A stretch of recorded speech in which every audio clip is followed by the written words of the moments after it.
рисунок тюльпана можно видеть во всех растительных орнаментах.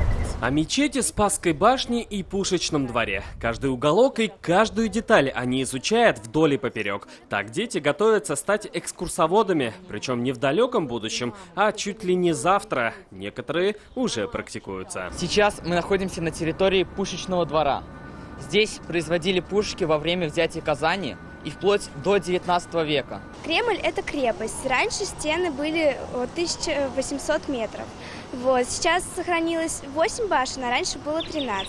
Сейчас мы находимся рядом с башней Сюмбике, угол которой составляет около 2 метров. Им всего от 9 до 17 лет, а они уже могут провести мини-экскурсию. И это занятие только на первом этапе. Проект «Кремлевская школа юного экскурсовода Ватан». Так детей учат рассказывать жителям и гостям столицы о Казанском Кремле. Мы больше переживаем, наверное, чем дети, потому что уже ожидание того, как мы будем их прослушивать, кто будет больше переживать, я со стопроцентной гарантией могу сказать, что переживать больше будем мы. Потому что дети очень свободные, дети очень подвижные. Экзамен пройдет в формате экскурсии для действующих экскурсоводов. Но перед этим занятия в классе. Как появился Кремль? Почему белые стены? Откуда башня Сюмбике? Ответы на вопросы на теории уже после практика. Я хочу рассказать другим людям о нашем городе, о нашей культуре и о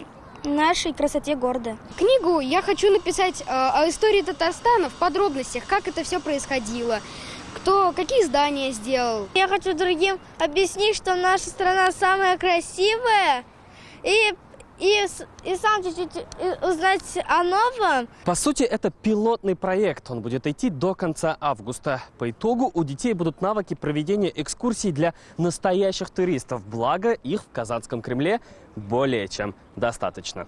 Салават Мухаммадуллин, Марат Зайдуллин, ТНВ. Казань. Наша рука помощи вашему бизнесу. Антикризисные предложения. Телефон 843 5 705 100. Көтелмәгән кунак көттөреп кенә интернет челтәрләренә дә килеп җитте. Хәзер бу фильмның барлык серияларын ТНВ.ру сайтында карап була.